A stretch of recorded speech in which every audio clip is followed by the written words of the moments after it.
Madam Chair, if I could, I would like to introduce Michael Liu, who is the Executive Vice President and Chief Strategy Officer for the Swerdlow Group.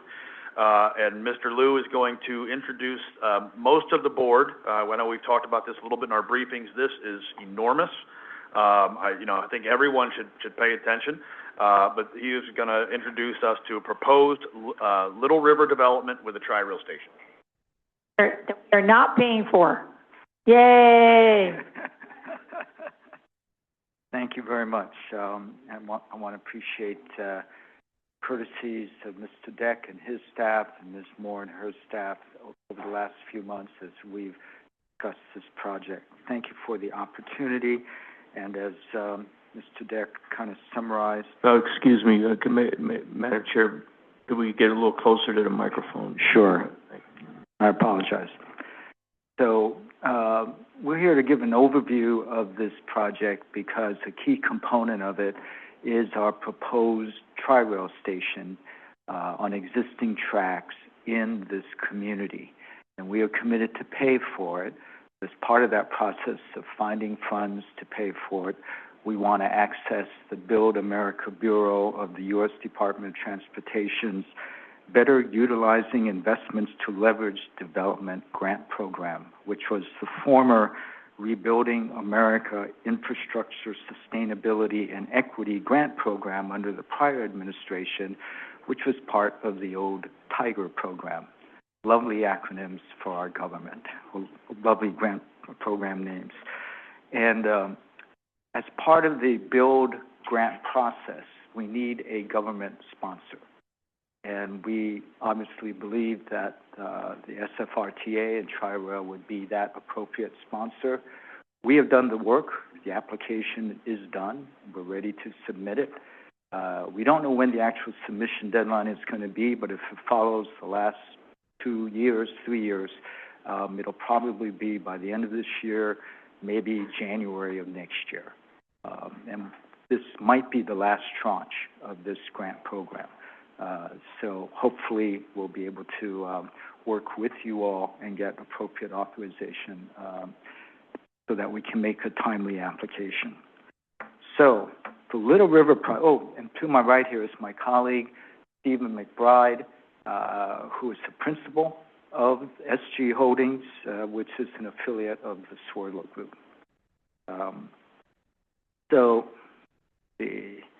What you see here is really a panoramic view of what the project is going to look like. To the right and just west of I-95, we have properties that will go all the way to Northwest 7th Avenue in central Miami-Dade County. And this is all on Miami-Dade County land. To the east of I-95, we go all the way to Northeast 2nd Avenue. And as you can tell, all of those properties there are essentially going to make a new community, a revitalized community for what is now a community that has been, unfortunately, for a very long time, the victim of disinvestment and a lot of blight in that area.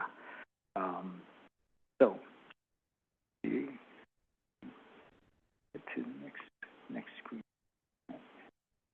I think so.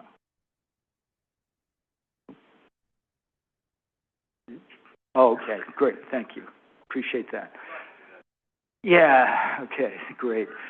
So I'm going to go through these slides quickly because I know you all are very, you have a packed agenda, and we do have hard copy that you all can take a look at your leisure later.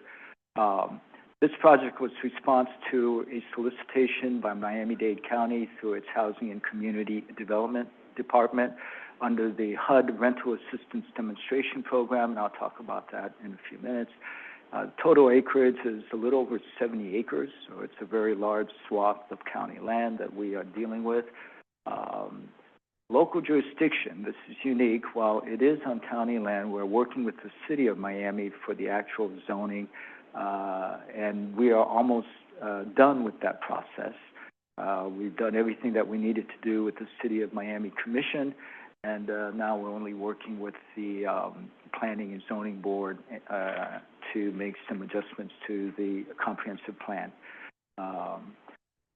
Over 7,500 units that are combined, both our share being SG Holdings, which is, as you see there, about 2,200 affordable units, 3,500 workforce, so about 5,700 units that we are responsible for on county land. And then we're working with the private sector owner of land in the middle of that section that you saw there called AJ Capital, and they'll be making market rate and workforce units. There's about 400,000 square feet of commercial and retail space anchored by Home Depot and BJ's, for which we already have agreements with. And important to you all here, $35 million overall cost for a tri-rail station to be built and financed by us, and of course, through any other grants that we may be able to secure. Next slide. Thank you. Overall, total development costs on our end is about $4 billion. We're pushing to get this done within 8 years. The county is going to share in the revenues that we generate to the tune of $9.5 billion. The number of RAD, Rental Assistance Demonstration, or former public housing units that we have to replace by law is 314. Number of residential buildings overall is 15. Anticipated highest building height, 27 floors. Next slide. This is small print, but this actually shows you how we came up with $9.5 billion to the county. It's the largest development of its kind in the county, Miami-Dade County. It's the largest development of its kind in the country. This is not just a Miami-Dade County project of significance. This is of significance in the whole United States, utilizing the HUD Rental Assistance Demonstration Program. Next slide. And what is RAD? RAD is, bottom line, is a program by which HUD is saying, listen, and the federal government, we don't have the money to support public housing anymore. And they have made this decision 20 years ago. We have developed a program called RAD, which allows for the creation of Section 8-like contracts, 20-year contracts that are project-based, in other words, tied to the bricks and mortar, and utilizing that subsidy that will attract private investment so that the federal government doesn't have to shell out the $70 to $100 billion that they lack to deal with the poor condition of public housing across the country. So that's the bottom line. Next slide. There's significant insurance for the residents that they are not displaced. Their rents remain the same, 30% of their income. For every public housing unit, RAD unit, that is affected, we have to replace it with the right-sized units. And residents, as I noted here, they have a right of return, and they don't have to go through a recertification process. Next slide. Again, we have to replace every single unit. Our initial 2 buildings will take care of all the RAD units under Miami-Dade policy.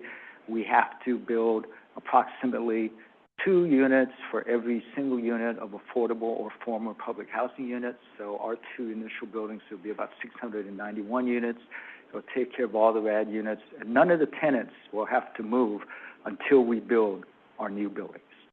So it's a one-time move for them. Next slide. So again, this is money shot, so to speak, of the project. Next slide. This gives you an idea of what we're talking about.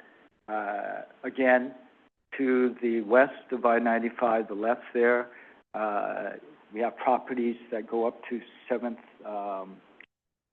Northwest 7th Avenue.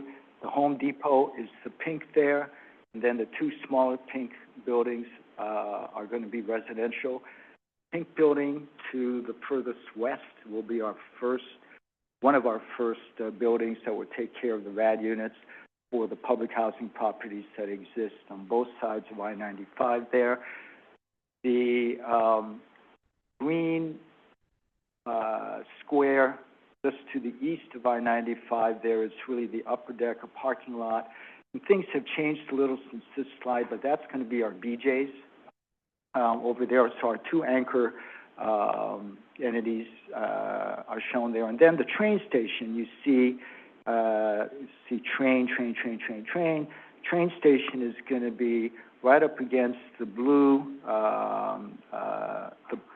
line between the blue properties and the pink properties there, and that's where we are envisioning the train station to be located. Next slide. This is what the public housing on the overall western portion of the property looks like, and on both sides of I-95, old barrack-style property, units that were built in the 50s, early 60s. Next slide. And again, this gives you an idea of what that looks like in the layout. To the right, on the bottom, the square pink area with the sort of lightly curved street lines there, we're looking to have a grocery store. We're in discussions with a number of major grocery vendors, which will be a great boon to the community because it's currently it is a food desert. Next slide. Okay, so this gives you an idea of how the Tri-Rail train station links up to the rest of the systems that you all know very well about. Right now, there is no service in that area, and we think this would be a significant assistance to us, to the community, and we think to Tri-Rail too. Next slide. So our proposed station was adopted as part of the Long Range Transportation Organization's 2050 Long Range Plan last September, so it's formally part of the plan. We are committed, the private developer, to pay for it. We are also interested and committed to working with SFRTA to figure out assistance for ongoing operations, so not just the capital costs, but also ongoing operations. And we're prepared to work with you on an agreement of that kind. We're working with Kimley Horn as our consultant on the contract, as well as on the application for the grant, as well as for the design work on the station. And we've been working with FECR and using their experts to help us plan the organization. We have John Lafferty here of Kimley Horn, in case you have any questions of that nature. Next slide. And I mentioned we have a build grant application ready to go. We also have talked to and have strong interest by Miami-Dade County to be a co-applicant with SFRTA to be in the lead, and that would be the Housing and Community Development Department. There is precedent for this. I note that the Philadelphia Housing Authority actually got $21.4 million through this grant program last year as part of a similar RAD redevelopment program in that city. Next slide. This is what we think it'll look like, what we hope it would look like. And Mr. McBride, do you want to go and focus on a little more? On this particular slide, again, my name is Steve McBride, one of the principals for SG. We're planning to we've already worked extensively both with Kimley Horn as well as the FECR consultants to come up with a proposed layout of the tracks. And so we're going back to FECR to work with them, and obviously we want to work with all of you. And so that handout I've provided, so it's not in these slides, the detail of what the train stations could look like, but we can provide you the handouts that she has available. The only thing I was going to interject here, so you know how real this is. We're anticipating starting construction at the end of the first or second quarter of next year in the first two buildings. We've already got the financing in place to begin that process.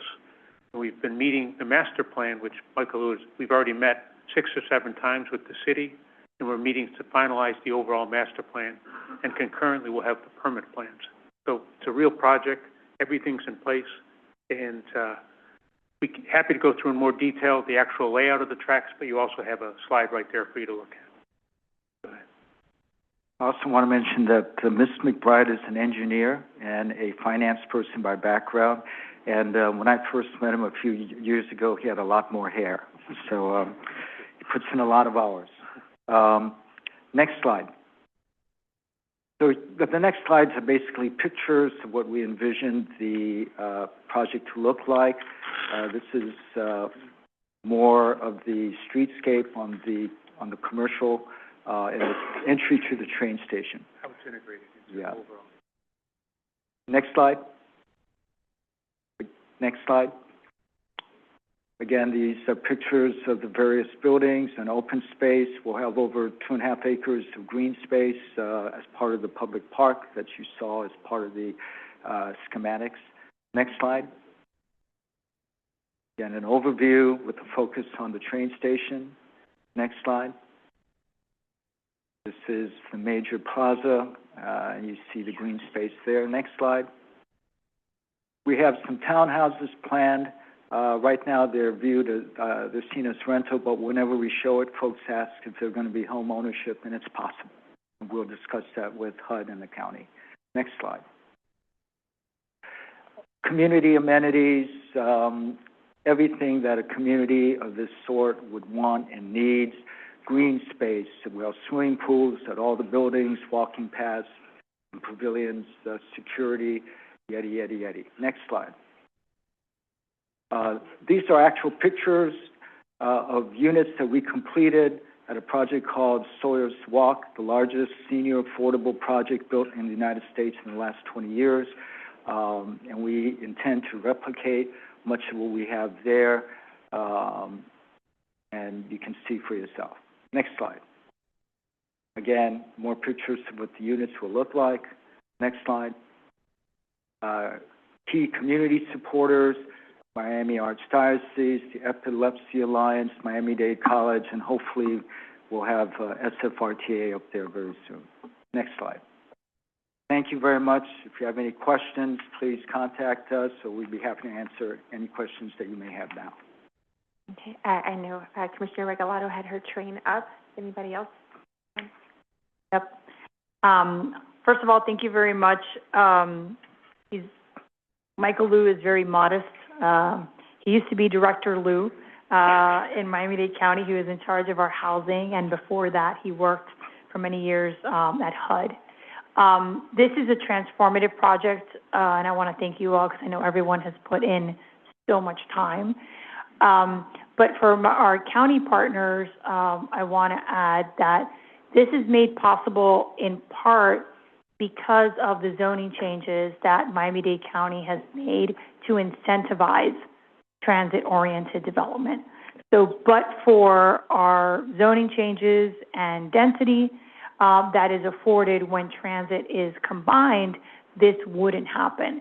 So when we talk about getting people out of cars and having them use transit, you know, one of the things that we have found at the county is that our most valuable tool is zoning, because that's really how we can incentivize someone to come in and build at a density that supports traffic, that supports transit, that eliminates traffic, because you couldn't have this density but for the modality.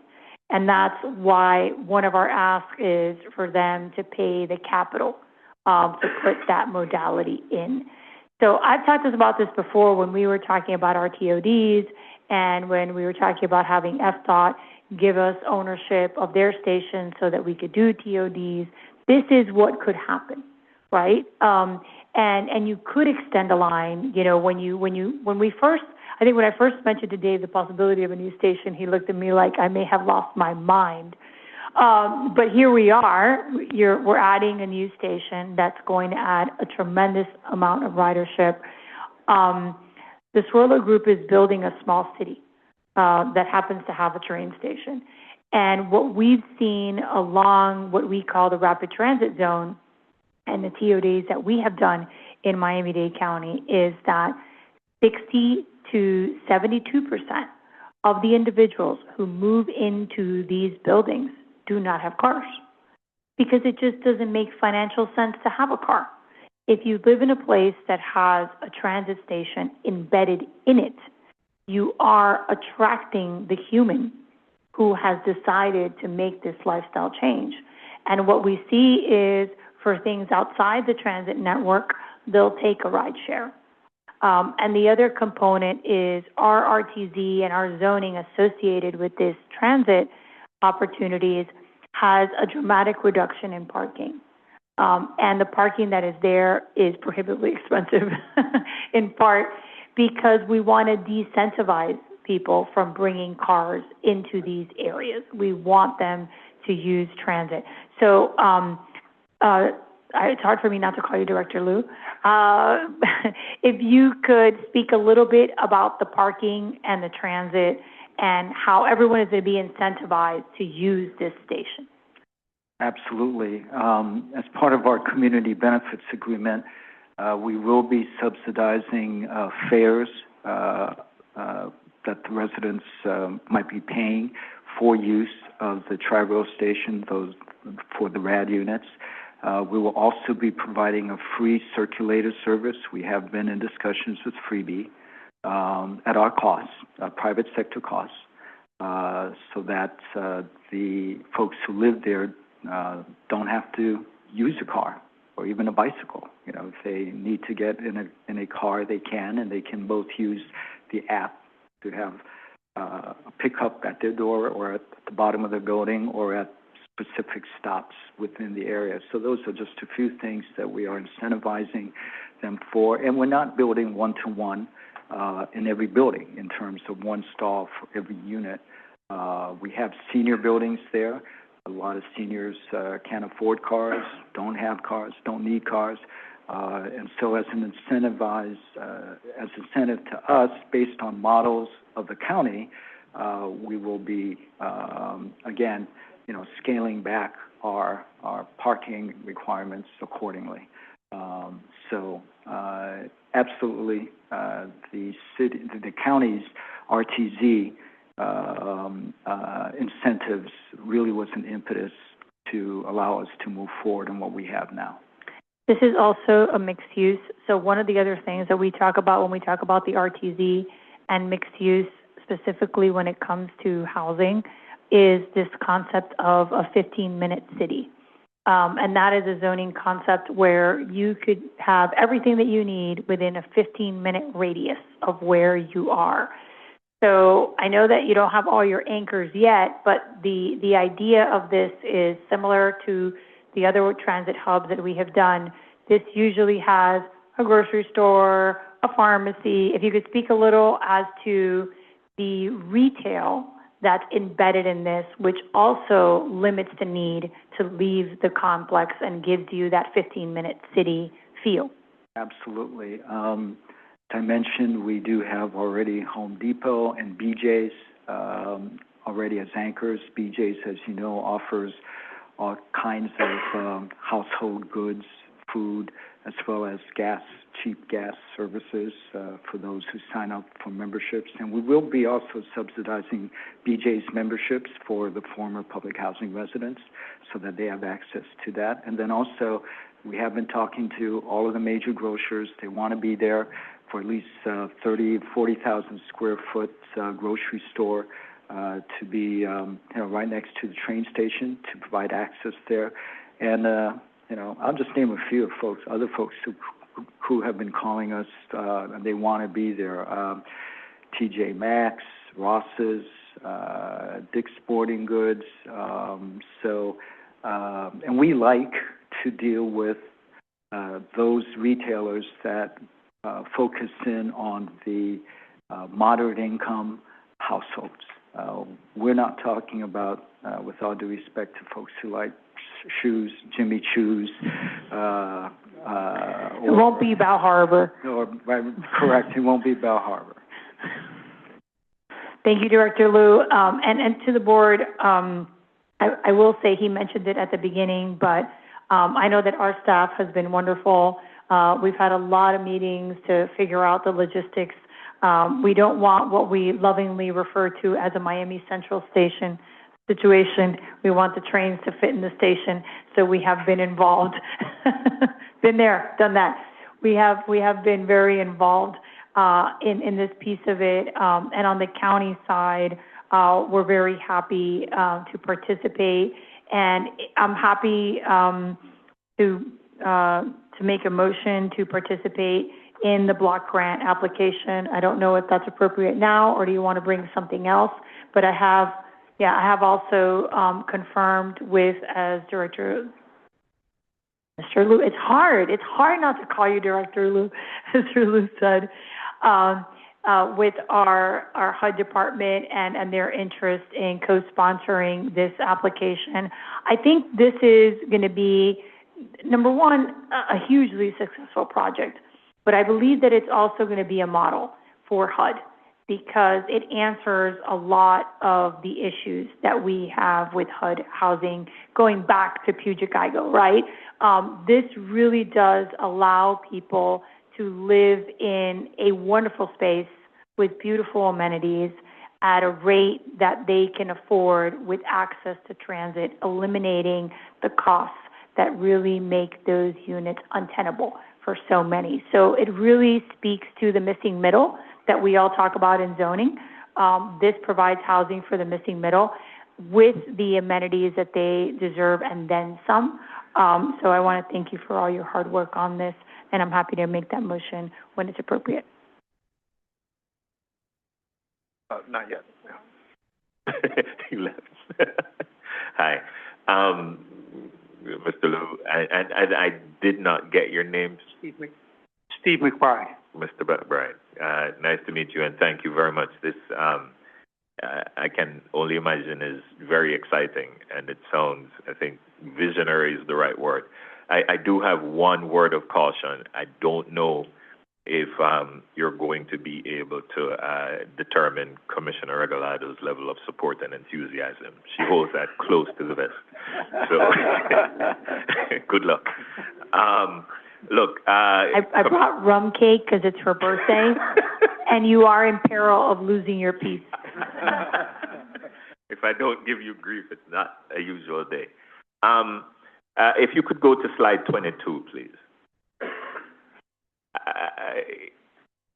As you were, I heard, you know, in our briefing, that we were going to be getting this presentation. And I was looking forward to hearing your views and your approach to TOD in general and how transit-oriented development would factor into this particular project. I think your approach to supplementing where the government lacks the funds to address our housing need is visionary, and I'm very optimistic. I want to see that energy here as well. Absolutely. You know, I was hoping to see the train station referenced in the community amenities. Sure. And I don't mean to nitpick, but here is why I'm saying it. Because it would be wonderful if your vision and what you're doing mirrors what she just said. Yep. Because if she were the one doing it, I would not have this question. Clearly, we know where her thoughts are. But I would want to hear your view as to how you see the station actually materializing or manifesting itself as a central part of this development, this community. Not just, you know, you mentioned service to the members of the community, but for a question that I have later, I think it might make sense if you're thinking about this as also providing service and access for folks outside the community, especially to your retailers who are in the community. I think if whoever's controlling the IT stuff, if we went back to, let's say, slide 11.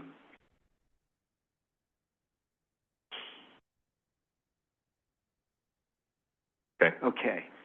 So the train station will be right in the area, if you look on the right segment there, right next to the areas of all the retail.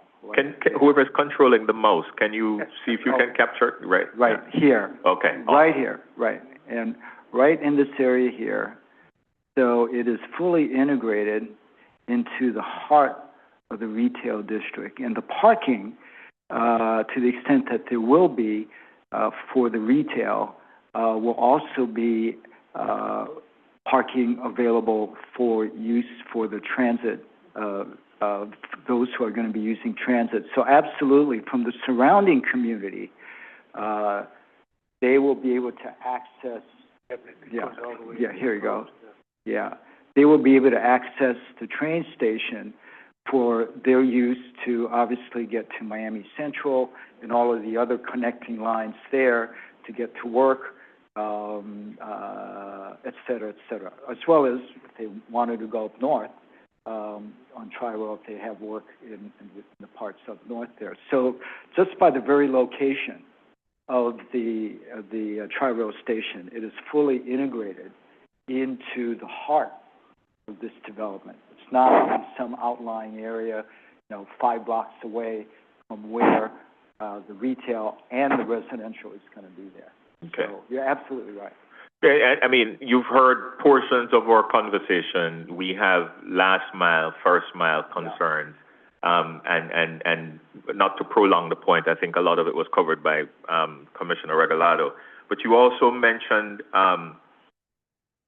contribution to station operation, maintenance, that kind of thing. What is your approach to the sustainability of that involvement? You've heard us discuss, even for the brief time you were here, the nature of this business as one which is perpetually in the red. Obviously,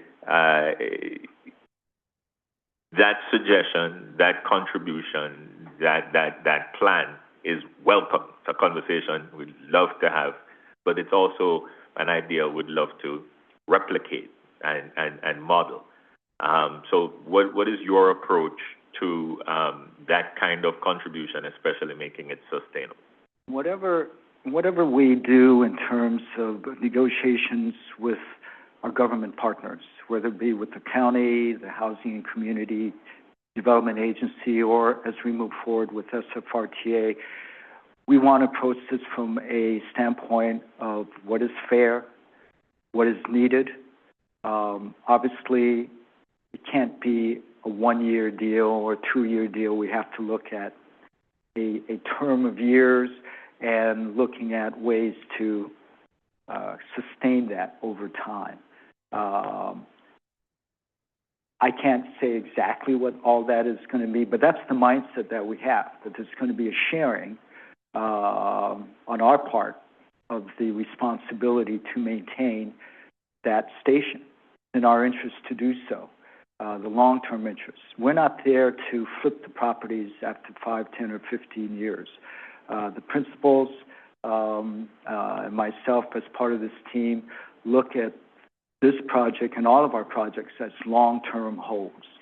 We're talking 20, 30, 50, 70, 100 years, if we can keep this maintained. And the way to do that, obviously, is keeping the train station in operation. I'm not asking you to give me the secret sauce at this stage, but is the thought considerations having to do with tax revenue, or is it something more focused on a common area maintenance model, or what is the thought in terms of how you integrate this station as an integral part of the DNA of this community, such that as goes the community, so goes the station? The combination of both government programs that we know how to work with, that involve incentives to the private sector. It involves the tax code, okay, both federal and state, okay. It involves looking at revenue streams from various sources generated by the development, and how can that be worked with in a fair fashion, coordinated with these other types of sources. As an example, at that 578 unit, 250,000 square foot mixed use senior building that I mentioned before, we created 5 condominiums? 5 different condominiums for the purposes of being able to access different kinds of programs available from the federal and state governments and county governments, so that we could fairly allocate the cost of infrastructure over the long term for the good of the community as well as that building. No other affordable housing developer has ever done that before. Some of the major entities that are in that business, who have all reviewed our pro formas on that and our submissions, and say, we don't know how you guys did it, but more power to you. You know. I'm going to wrap up. I just have one request. I look forward to, and I am excited to hear more and see you and your team again. And when we do see you, I'd love to have, your energies placed into an aggressive approach to really incorporating the station, the commuter aspect of this community,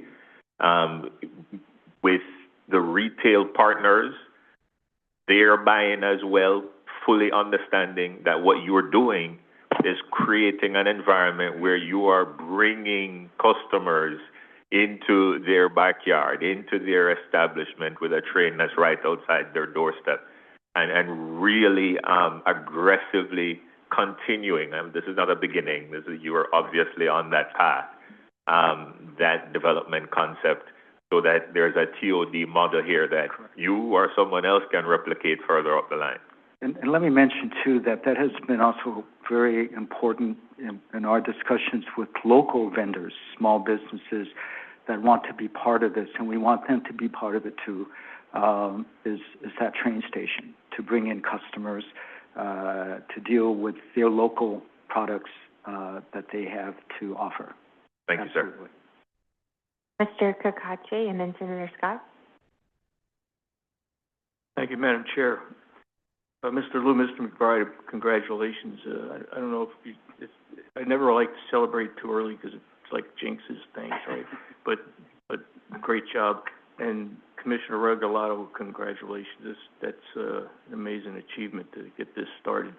Quite a couple of questions on ridership and then one on security.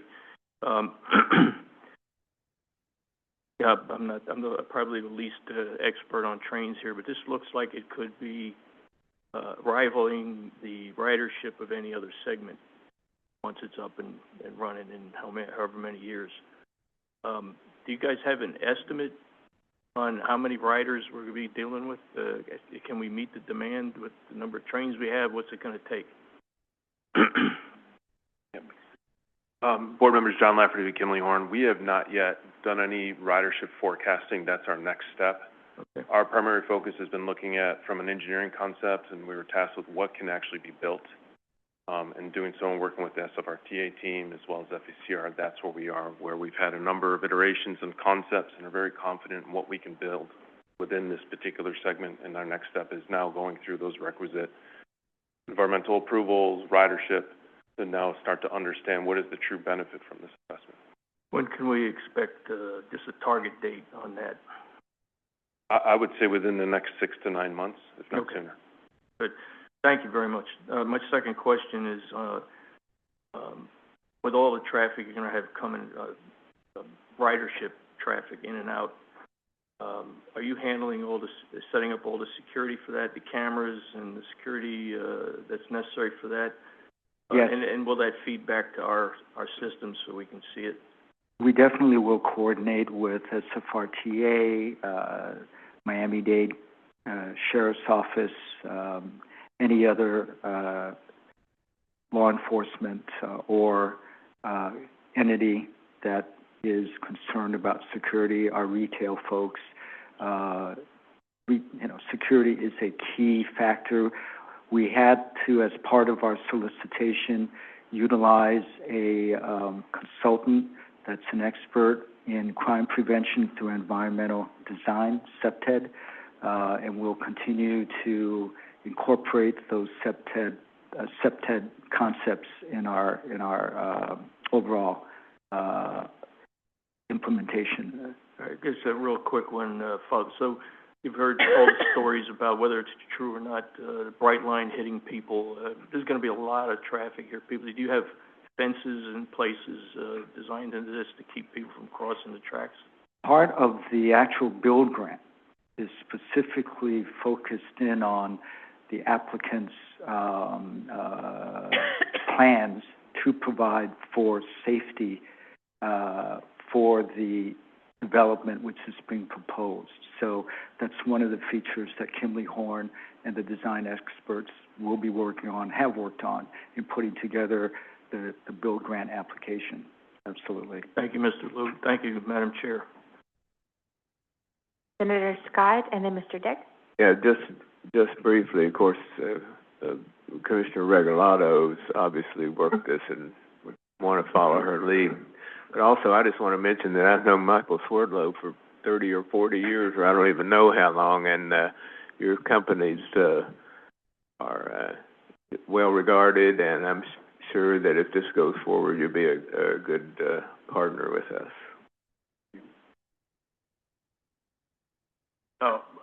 Michael, Stephen, I want to thank you, and I wanted to, I know that Commissioner Regalato mentioned that this would be a model for future HUD. From our perspective, I think at some point, if things keep going the way they're going, that this will be a case study for a lot of people to look at, to see as a model for how to work with local governments, county governments. You were very proactive in working with us and the host railroad and FEC, and I think that's why that's proven why these things are working out so quickly. Now, I did ask for a brewery in the train station, but they told me no for selfish reasons. Teresa wanted it, but this has been a great partnership, and I look forward to watching this and helping to be a part of it.